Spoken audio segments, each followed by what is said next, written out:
Peace treaties are supposed to end wars. People sit at a table, sign papers, and say, okay, we're done fighting. But the truth is, sometimes peace deals are just the beginning of more trouble. Some are unfair from the start. Others get broken the moment the ink dries. And a few are just lies dressed up as peace. In this episode, we're looking at 10 peace agreements that didn't do what they were supposed to do. Some got ignored, others hurt the very people they promised to protect, and a few made things worse for generations. These are 10 peace deals that were meant to stop the fighting, but ended up rewriting history in ways no one expected. So let's jump in. 10.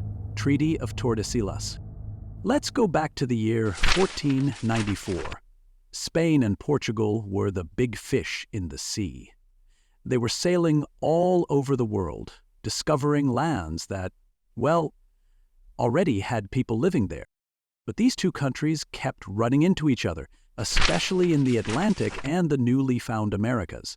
To avoid fighting over land, they asked the Pope, yes, the Pope, to step in. He did what only someone very confident and very far away would do. He drew a straight line down the globe. Everything west of the line, Spain. East of it, Portugal. That line was called the Treaty of Tordesillas, and it was meant to keep the peace between Spain and Portugal. Here's the problem. The people actually living on those lands, indigenous people in the Americas, Africa, and Asia, were not asked, consulted, or even considered. The treaty gave Portugal, Brazil, and parts of Africa.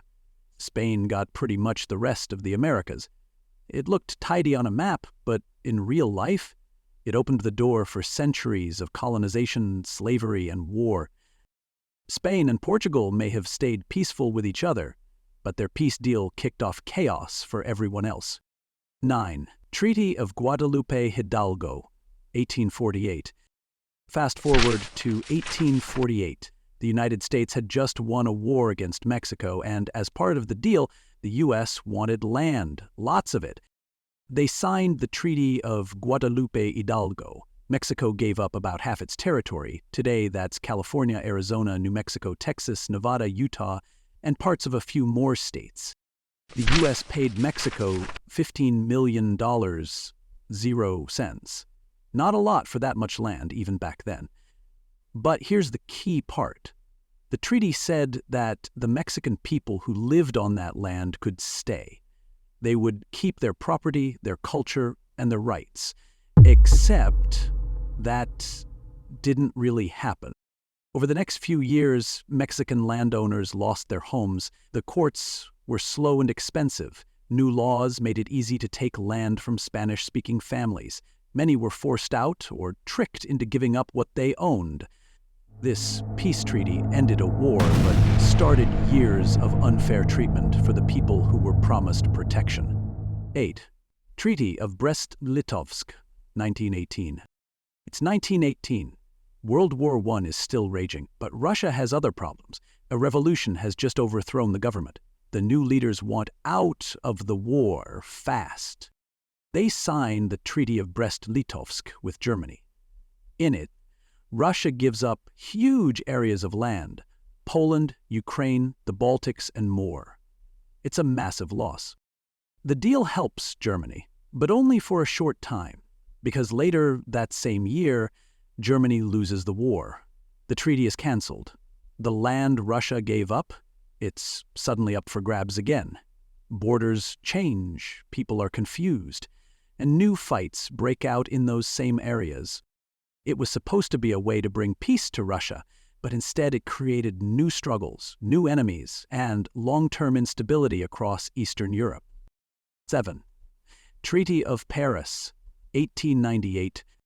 In 1898, the U.S. and Spain fought a war. It didn't last long, and Spain lost. They signed the Treaty of Paris, which gave the United States control over several of Spain's colonies, including the Philippines. Here's where it gets messy. Filipinos had already been fighting for their independence from Spain when Spain left. They thought, great, we're free now. But the U.S. said, actually, we're in charge now. This led to the Philippine-American War, which was brutal and bloody. Tens of thousands died. The people who had fought off Spain now had to fight a new foreign ruler. The treaty may have ended the Spanish-American War, but for the Philippines, it started a whole new struggle. 6. Treaty of Sèvres, 1920. After World War I, the Ottoman Empire was falling apart. The winners of the war, Britain, France, and others, met to divide up the empire's land. They signed the Treaty of Sèvres. It promised new countries for different groups, like Kurds and Armenians, but it also handed out Ottoman land to European powers, like slices of pizza. The treaty was unfair and caused outrage in Turkey. Turkish leader Mustafa Kemal Atatürk refused to accept it. He led a war to take back the land. In the end, most of the promises made to Kurds and Armenians were never kept. The treaty was replaced, and those groups were left without a home. What was meant to bring peace just turned into more war and more broken dreams. 5. Yalta Agreement, 1945. Now, let's jump to 1945. World War II is about to end. The leaders of the US, Britain, and the Soviet Union meet in a place called Yalta to plan the future of Europe. They agree that countries in Eastern Europe, like Poland, Hungary, and Romania, should hold free elections. That was the promise. But after the war, the Soviet Union did the opposite. They took control of those countries and set up communist governments under Moscow's control. There were no real free elections. And the people who wanted democracy? Many were jailed or worse. This broken promise helped start the Cold War, which lasted for decades. One meeting in Yalta led to a whole generation of fear, spying, and standoffs between East and West. 4. SykesPicot Agreement, 1916. During World War I, Britain and France made a secret deal. It was called the SykesPicot Agreement, and it divided up the Middle East between them before the war was even over. They planned to take over parts of the Ottoman Empire and rule them as if they were helping, but really, they just wanted control. Here's the twist. At the same time, Britain was telling Arab leaders, help us fight the Ottomans and we'll give you independence. So when the war ended and the secret deal came out, Arab leaders felt betrayed. They had helped win the war, but instead of freedom, they got colonial rulers. This betrayal planted the seeds for many of today's Middle Eastern conflicts. 3. Munich Agreement, 1938. In 1938, Germany's leader Adolf Hitler wanted part of Czechoslovakia, called the Sudetenland. He said it was full of Germans, so it should be part of Germany. Britain and France didn't want another war, so they met with Hitler in Munich and made a deal.